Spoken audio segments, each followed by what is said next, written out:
నమస్తే. ఇన్నాళ్ళు నన్ను సపోర్ట్ చేస్తూ, ఎంకరేజ్ చేస్తూ మీ ప్రేమను నాకు అందిస్తున్న ప్రతి ఒక్కరికి కృతజ్ఞతలు. అలాగే ఈ వీడియో కూడా ఖచ్చితంగా మీకు ఉపయోగపడుతుంది. లైక్, షేర్ అండ్ సబ్స్క్రైబ్ చేసి మీ సపోర్ట్‌ని నాకు అందించండి. అలాగే ఈ వీడియో పట్ల మీకున్న అభిప్రాయాన్ని కామెంట్ సెక్షన్‌లో కామెంట్ చేసి తెలియజేయండి. ఇప్పుడు వీడియోని చూద్దాం. నమస్తే. Welcome to our channel. నేను పద్మిని. ప్రస్తుతంతో పాటు ప్రముఖ ఆధ్యాత్మికవేత్త, వాస్తు జ్యోతిష పండితులు, లలిత ఉపాసకులు, వాస్తు జ్యోతిష శిక్షణ నిపుణులు బ్రహ్మశ్రీ నానాజీ పట్నాయక్ గారు మనతో పాటు ఉన్నారు. మాట్లాడదాం. నమస్కారం సార్. శ్రీమాత్రే నమః. సార్ ఎలా ఉన్నారు? నేను అద్భుతంగా ఉన్నాను. ఈ క్రోధినామ సంవత్సరంలో అందరూ బాగుండాలి. ఈ క్రోధినామ సంవత్సరంలో ఏం చేసుకుంటే బాగుంటుంది అనే దాని మీద కూడా ఇప్పుడు చెప్పబోయే అంశం తప్పకుండా. ఎలా మొదలైంది మీ క్రోధినామ సంవత్సరం? అమ్మవారి అనుగ్రహం అనుకోవడాన్ని. డెఫినెట్లీ. సార్, సింధూరం అనేది డెఫినెట్ గా చాలా చాలా ప్రామినెంట్ రోల్ ని ప్లే చేస్తుంది మన అర్చన విషయంలో. ఖచ్చితంగా ప్రత్యేకించి కొన్ని దేవీ దేవతలకైతే సింధూరం చాలా ప్రియంగా చెప్తూ ఉంటారు. ఆంజనేయ స్వామి అవ్వచ్చు, వినాయకుడికి అవ్వచ్చు, సింధూరాన్ని చెప్తుంటారు. ఏంటి సింధూరానికి ఉన్నటువంటి ప్రాముఖ్యత? అలాగే ఆడవారు ధరించొచ్చా? అలాగే లేపనం విషయంలో ఉండేటటువంటి, అంటే సింధూర లేపనం చేయిస్తూ ఉంటారు, ఎట్లాంటి సమస్యలను అధిగమించడం కోసం సింధూర లేపనాన్ని చేయించవచ్చు ఇత్యాది విషయాలు ఒక్కసారి మీ ద్వారా సార్. తప్పకుండా అండి. మీరు ఇప్పుడు అడిగిన ప్రశ్న ఏదైతే ఉందో, ఈ క్రోధినామ సంవత్సరానికి ఇంకా బాగా పనికొచ్చేటువంటి రెమెడీ ఇది. సర్వసాధారణంగా సింధూర లేపనం ఆంజనేయ స్వామికి చేస్తారు. అయితే చాలా మందికి సందేహం ఎప్పటి నుంచో, ఈ సింధూర లేపనం చేస్తాం, ఇది నిజంగానే ఎక్కడైనా ప్రామాణికంగా ఉందా? ఏదో గుడ్డిగా చేసేస్తున్నారు జనాలు. ఇప్పుడు చూడండి, ఎప్పుడైనా ఏదైనా ఆలయానికి వెళ్ళండి, ఎవరో ఒక రాయి దగ్గర దండం పెట్టుకుంటారు ఆలయంలో, అందరు అక్కడ వచ్చి దండం పెట్టుకుంటారు. అది అలవాటు అయిపోతుంది. కానీ నిజంగా అక్కడ పెట్టుకోవాలా వద్దా, ఏమిటి, నిజం అవ్వచ్చు అబద్ధం అవ్వచ్చు. అక్కడ తిరుమలలో మీరు అబ్జర్వ్ చేశారా, హుండీ దగ్గర ఒక రాయి ఉంటుంది, అక్కడ ఓన్లీ చందనం అరగదీసేవారని చెప్పి ఎవరో ఒకళ్ళు కోరిక రాయటం మొదలు పెట్టారు, ఇంకా అందరూ రాయి రాస్తారు. అట్లా దీనికి ఏమైనా ఉందా అంటే ఖచ్చితంగా ఉంది. దీనికి సింధూర లేపనానికి ఒక ప్రామాణికత ఉంది. అది ఎందులో ఉంది, ఎక్కడ ఉంది అంటే పరాశర సంహిత అనేటువంటి గ్రంథంలో ఉంది దీని గురించి. అది ఎలాగా అంటే, ఒకరోజు సీతాదేవి, మీరు ఇందాక అడిగారు చూసారు, స్త్రీలు సింధూరం ధరించవచ్చా? సీతాదేవి సింధూరం ధరిస్తుంది. ఒకరోజు ధరిస్తూ ఉండగా ఆంజనేయ స్వామి వారు చూశారు. అమ్మ, ఏమిటమ్మా మీరు అది ధరిస్తున్నారు? అది అంటే, ఈ సింధూరం ధరిస్తే రాముల వారికి నేను అత్యంత ప్రియంగా అవుతాను, అందుకే నేను ధరిస్తున్నా అని చెప్పింది. రాముడికి ఇష్టం అని చెప్పంగానే, ఓహో రాముడికి ఇష్టమా సింధూరం ధరిస్తే, ఇంకా ఎక్కువ ప్రియంగా మనం మారుతామా రాముల వారికి?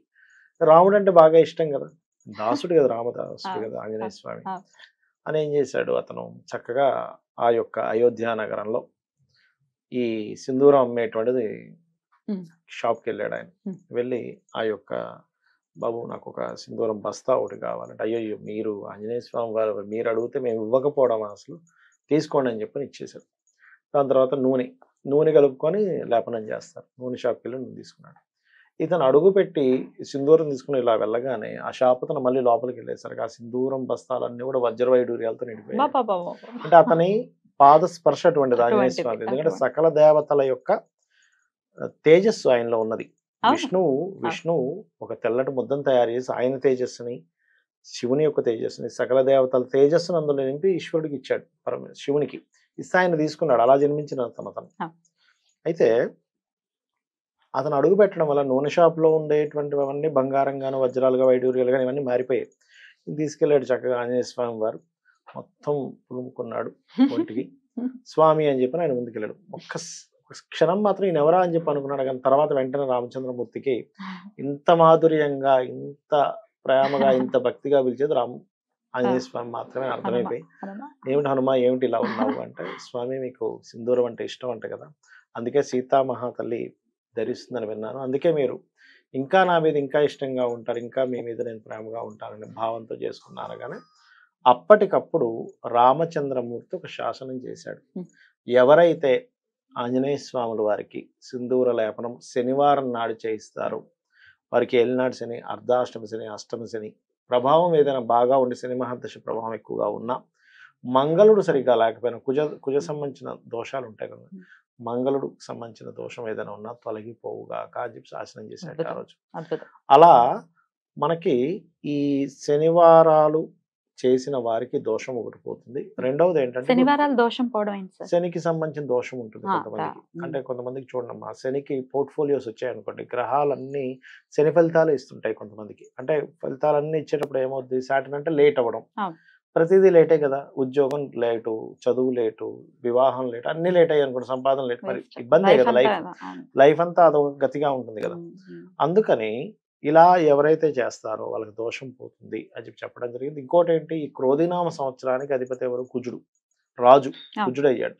కాబట్టి కుజ సంబంధించిన ప్రభావం కూడా ఎవరైతే ఈ వృత్తాంతాన్ని వినడము, అదేవిధంగా ఆంజనేయ స్వామికి సింధూర లేపనం చేయిస్తే ఈ సంవత్సరం అంతా బాగుంటుంది. అద్భుతం, అద్భుతం. ఎప్పుడెప్పుడు చేయించమంటారు మరి? శనివారాలు, మంగళవారాలు చేయిస్తే చాలా మంచిది అని చెప్పి శాస్త్రం చెప్తుంది. ఎన్ని వారాలు చేయించమంటారు? ఒక 7 వారాలు కానీ 11 వారాలు కానీ. మొట్టమొదటిగా ఏంటంటే మనం ఇన్ని వారాలను ఫిక్స్ అవ్వకుండా చేయించడమే మహాభాగ్యం. ఆ రకంగా ఫీల్ అయ్యి ఎవరైతే చేస్తారో ఖచ్చితంగా స్వామివారి యొక్క అనుగ్రహం ఉంటుంది.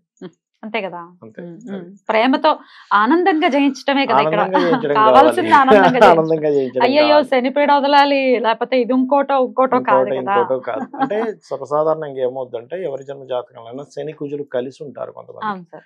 కలిసి ఉండడం కానీ ఆ కలిసి ఉండి అది లగ్నానికి లేదా ఏదైనా పర్టికులర్ భావానికి సంబంధం వచ్చినప్పుడు ఆ పర్టికులర్ అంశాల వల్ల ఇబ్బంది వస్తూ ఉంటుంది వాళ్ళకి. అంటే లగ్నానికి సంబంధం వచ్చింది అనుకోండి, మాటిమాటికి అనారోగ్యాలు రావడం, బాడీ పెయిన్స్ రావడము, లేదా చర్మ వ్యాధులు రావడం, ఇట్లాంటివి జరుగుతుంటాయి. పర్టికులర్గా ఇప్పుడు మీరు గమనించినట్లయితే శని కుజులు ఇద్దరు కలిసి కుంభరాశిలో ఉన్నందుకు చాలా మంది కుంభరాశి ఆర్ కుంభలగ్నము, కుంభానికి ఏదైనా గ్రహం ఉన్నా వీళ్ళు ఎక్కువ ఇబ్బంది పడుతూ ఉంటారు. వీళ్ళు ఈ పర్టికులర్ టైంలో వారికి ఇంకా బాగా పనిచేస్తుంది ఇప్పుడు ఈ యొక్క పరిహార మార్గం ఏదైతే ఉందో. అసలు ఇన్ జనరల్ గా కూడా శని కుజులు కలిసి ఉన్న వాళ్ళందరూ ఈ పరిహారం చేసుకుంటే ఇంకా మంచిది.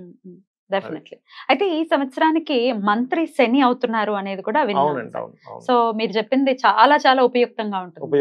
అంతే కదా సార్, అటు కుజుడికి ఇటు శనికి కూడా ఈ సింధూర లేపన పూజ. అంటే మంత్రి శని అవుతున్నప్పుడు ఏమవుతుందంటే లాంగ్ టర్మ్ ఏవైతే ఉంటాయో బాగుపడే అట్లాంటి డెసిషన్స్ ఎక్కువ తీసుకుంటుంది. ఈ శని కుజుడు కలవడం వల్ల ఈ క్రోధినామ సంవత్సరంలో మనం ఊహించము ఇట్లాంటి డెసిషన్స్ గవర్నమెంట్ తీసుకుందా, ఇలాంటి అల్లర్లు జరుగుతాయా, అగ్ని ప్రమాదాలు ఎక్కువగా జరుగుతాయి కుజుడు ఎప్పుడైనా రాజు అయినప్పుడు. అండ్ డిపార్ట్మెంట్, పోలీసు, ఈ అంటే రాజులు యుద్ధకాంక్ష ఎక్కువగా ఉండడం మనం ఆల్రెడీ లాస్ట్ ఇయర్ డిసెంబర్ లోనే చెప్పాము, ఈ ఫిబ్రవరి నుంచి కాంబినేషన్ ఉందని.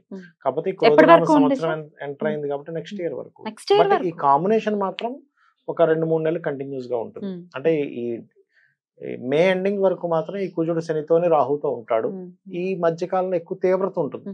అంటే చిన్న చిన్న విషయాలకి అగ్ని ప్రమాదాలు జరగడం అసలు ఎక్స్పెక్ట్ చేయం మనం, అలాంటివి ఎక్కువగా ఉండడం. ఇంకొకటి ఏంటంటే నేను చెప్పొచ్చేది, ఈ సాటర్న్ మార్స్ ఎండాకాలంలో కాంబినేషన్ ఉన్నప్పుడు వడదెబ్బలు ఎక్కువ తగులుతాయి. చాలా జాగ్రత్తగా ఉండాలి. ఎండకి వెళ్ళకండి, హెల్మెట్ పెట్టుకోనో లేకపోతే గొడుగు పెట్టుకోనో లేకపోతే ఆటోలోనో కార్లోనో మొత్తం మీద ఏంటంటే ఎండలో ఎక్కువగా ఉండకండి. ఎండాకాలం ఈ శని కుజుల కాంబినేషన్ వచ్చినప్పుడు మీరు ఇన్ని సంవత్సరాలు మీరు తీసుకున్నట్లయితే రీసెర్చ్ లో వడదెబ్బ ఎక్కువగా శని కుజులు కలిసినప్పుడు ఎక్కువ జరుగుతుంది, ఎండాకాలం వస్తాయి.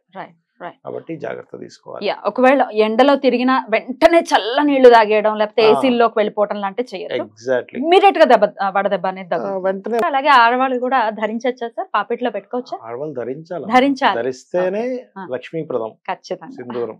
అద్భుతం సార్, చాలా అద్భుతమైనటువంటి విషయాన్ని తెలియజేస్తారు. Thank you so much sir. నమస్తే. శ్రీమాత్రే నమః.